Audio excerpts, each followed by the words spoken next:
எல்லாருக்கும் வணக்கம். இந்த லாக்டவுனில் நான் பண்ண உருப்படியான விஷயம் என்ன அப்படின்னா, அட்டாமிக் ஹேபிட்ஸ் அப்படின்ற ஒரு புத்தகத்தை ரீட் பண்ணது தான். ஸோ அதை ரீட் பண்ணுறது மட்டும் இல்லாமல் அதை யூஸ் பண்ணி ஒரு சில ஹேபிட்லாம் எஸ்டாப்ளிஷ் பண்ணியிருக்கேன் ரொம்ப ஸ்ட்ராங்காக. ஸோ அதை என்ன அப்படின்றத லாஸ்ட்டில் சொல்கிறேன். ஸோ கடந்த ஒரு 10 வருஷமாக அதிகமாக பேசப்பட்ட ஒரு விஷயம் வந்து ஹேபிட்.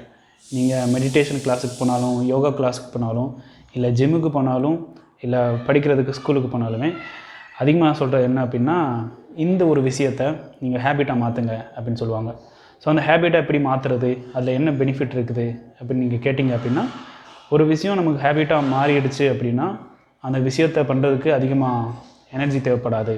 ஸோ காலையில் எழுந்திரிச்சு எக்ஸசைஸ் பண்ணுறதுக்கு சாதாரணமாக இருக்கிற ஒரு ஆள் வந்து கொஞ்சம் திங்க் பண்ணணும், அதில் உழைப்பை போடணும்.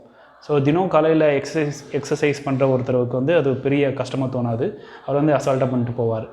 ஸோ இதே மாதிரி தான் எல்லா ஒரு விஷயத்துலையும். ஸோ கன்சிஸ்டண்ட்டாக நம்ம வந்து ஒரு விஷயத்தை பண்ண என்ன ஆகும் அப்படின்னா, அதோட ரிசல்ட் வந்து நமக்கு வந்து காம்பவுண்ட் ஆகும். காம்பவுண்டிங் அப்படின்றது வந்து அப்படியே எக்ஸ்பொனென்ஷியலாக அப்படி இன்க்ரீஸ் ஆகும். ஸோ அதிகமான ரிட்டர்ன் ஆஃப் இன்வெஸ்ட்மெண்ட் வந்து அந்த நாள் ஆக ஆக அதிகமாகிக்கிட்டே போகும். ஸோ அதுதான் அந்த காம்பவுண்டிங் அப்படின்றது.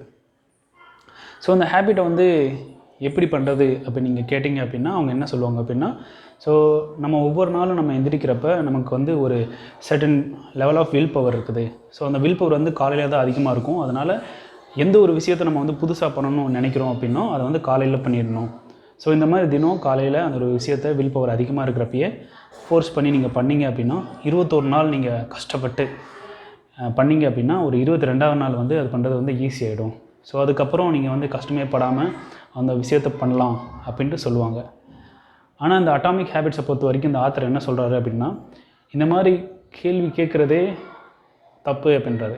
என்ன கேள்வி அப்படின்னா, இது ஹேபிட்டை வந்து ஆட்டோமேட்டிக்காக மாற்றுறதுக்கு எவ்வளோ நாள் ஆகும், ஹேபிட் ஃபார்ம் பண்ணுறதுக்கு எவ்வளோ நாள் ஆகும் அப்படின்றது.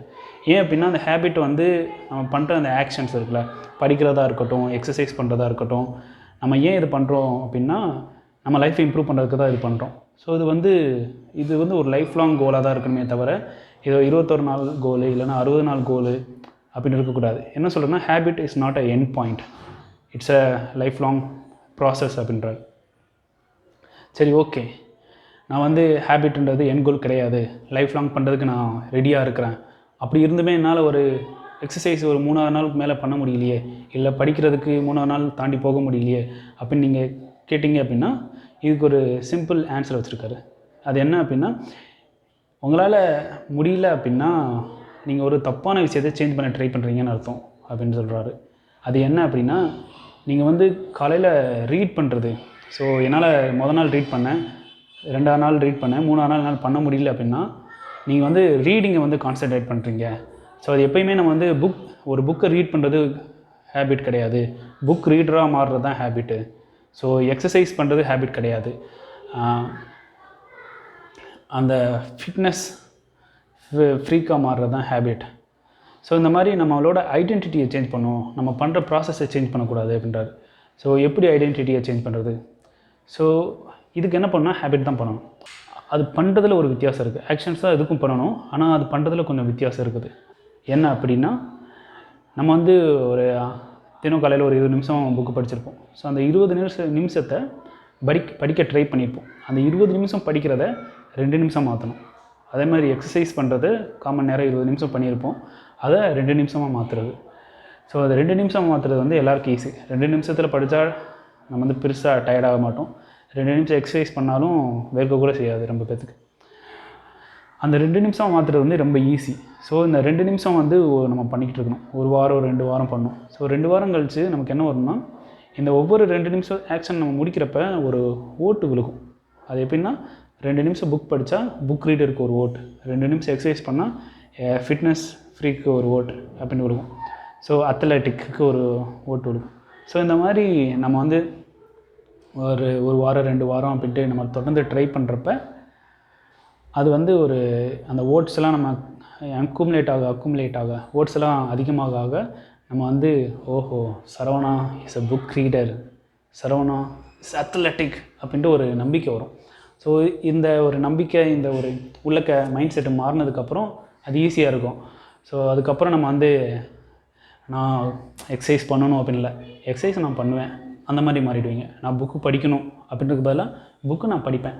ஸோ அந்த மாதிரி ஒரு லைட்டாக அந்த இது மைண்ட் செட்டு ஷிஃப்ட் ஆனதுக்கப்புறம் அது பண்ணுறதுக்கு கொஞ்சம் ஈஸியாக இருக்கும். இது கூடவே ஒவ்வொரு தடவை 2 நிமிஷம் ஹேபிட் முடிக்கிறப்ப நம்ம வந்து ஒரு ரிவார்டிங் கொடுக்கணும். ஸோ ஆத்தர் என்ன சொல்லணும்னா, what is rewarded is repeated, what is punished is avoided. So எப்போயுமே நம்ம வந்து ரிவார்டு கொடுக்கணும். அப்போ தான் கொஞ்சம் அந்த ஹேபிட்டை மறுபடியும் பண்ணுறதுக்கு கொஞ்சம் இன்ஸ்பைரிங்காக இருக்கும். அதுக்கு வந்து ஃபுட்டு கொடுக்குறது இல்லைனா ஒரு படம் பார்க்கலாம் அப்படின்னு நினைக்கிறது அதெல்லாம் தப்பான ரிவார்ட்ஸ். ஸோ கரெக்டான ரிவார்ட்ஸ் என்ன அப்படின்னா, ஒரு கேலண்டரில் அந்த ஹேபிட் கேலண்டரில் மார்க் பண்ணுறதா கரெக்டான ரிவார்டு. ஸோ மொதல் நாள் மார்க் பண்ணுறப்ப எதுவும் தெரியாது. ஆனால் 2ஆவது நாள் 3ஆவது நாள் மார்க் பண்ணுறப்ப அந்த ஒரு ஹாப்பினஸ் வரும். 3 நாள் நம்ம தொடர்ந்து நம்ம பண்ணிட்டோம் அப்படின்ட்டு. ஸோ இது 2 மாதம் கழித்து ஒரு மாதம் கழித்து பார்த்தோம் அப்படின்னா நம்மளா அது அப்படின்னு ஒரு இது வரும், ஒரு டோபமைன் ஸ்பைக் வரும். ஸோ இந்த ஒரு 2 விஷயத்தை சேர்ந்து கம்பைன் பண்ணி பண்ணுறப்ப நமக்கு வந்து ஒரு ஹேபிட் வந்து ஈஸியாக ஃபார்ம் பண்ணிடலாம். 2 நிமிஷம் பண்ணியே நமக்கு வந்து ஹேபிட் வந்து ஃபார்ம் ஆகிடும். ஹேபிட்னால் அந்த ரெசிஸ்டன்ஸ் இருக்காது. அது பண்ணுறதுக்கு பண்ணணுமே அப்படின்றத விட நான் பண்ணுவேன் அப்படின்றது மாறிடும். ஸோ நான் பண்ணுவேன் அப்படின்றது மாறினதுக்கப்புறம் அதை வந்து கொஞ்சம் 2 நிமிஷத்தை 5 நிமிஷமாக மாற்றிக்கலாம். ஸோ 5 அரை மணி நேரமாக மாறும். ஸோ இந்த மாதிரி நம்ம வந்து கேத்த லைஃப்பை எவ்வளோ எந்தெந்த ஹேபிட்டை இன்ஸ்டால் பண்ணணுமோ அந்த ஹேபிட்டை இந்த வழியாக நம்ம வந்து இன்ஸ்டால் பண்ணிடலாம். இதை யூஸ் பண்ணி நான் என்ன பண்ணேன் அப்படின்னா, நான் ஒரு 4 ஹேபிட்டை ஃபார்ம் பண்ணியிருக்கேன் காலையில். ஸோ காலையில் எழுந்திரிச்ச உடனே ஃப்ளாஷ் கார்டு நான் பண்ணுவேன். ஃப்ளாஷ் கார்டுன்றது ஒரு ஆப்பு. ஸோ அதில் வந்து நம்ம படிக்கலாம். அதே மாதிரி எல்சா அப்படின்ற ஒரு ஆப் இருக்குது. ஸோ அது வந்து இங்கிலீஷ் ப்ரொனவுன்சியேஷனுக்கு யூஸ்ஃபுல்லாக இருக்கும். ஸோ அதையும் நான் படிக்கிறேன். 3rd வந்து புஷ்அப்ஸ் 10 புஷ்அப்ஸ் எடுக்கிறேன். 4th வந்து ஜேர்னலிங் பண்ணுறேன். ஸோ இதுக்கான கேலண்டரை வந்து கீழே அட்டாச் பண்ணுறேன். ஸோ நீங்கள் போய் பாருங்கள். அப்புறம் இதோட முக்கியமான விஷயம், நான் இப்போ சொன்னதெல்லாம் ஒரே ஒரு ஐடியா தான் அந்த புக்கில் இருந்து. ஸோ அந்த புக்கில் வந்து தேவையான கசகசா கொசகசா அப்படின்ற எதுவுமே கிடையாது. எல்லாமே பர்ஃபெக்டாக ஒவ்வொரு வேர்டு வந்து மீனிங்ஃபுல்லாக இருக்குது. அப்புறம் ஏகப்பட்ட ஷார்ட் ஸ்டோரிஸ் இருக்குது. ஸோ அதில் அட்லீஸ்ட் ஒரு 100 ஐடியாஸ் இருக்கும். ஒரு 14 மெயின் ஐடியாஸ் இருக்கும். ஸோ இந்த புக் வந்து கண்டிப்பாக படிக்க வேண்டிய புத்தகம். ஸோ இப்போ உடனே வாங்கி படித்து தலையிடுங்க. பை. நெல்லின் விதை போடாமல் நெல்லும் வருமா? வேர்வை அது சிந்தாமல் வெள்ளி பணமா? வெள்ளை இளஞ்சிட்டுக்கள் வெற்றி கொடி கட்டுங்கள், சொர்க்கம் அதை தட்டுங்கள், விண்ணை கொடு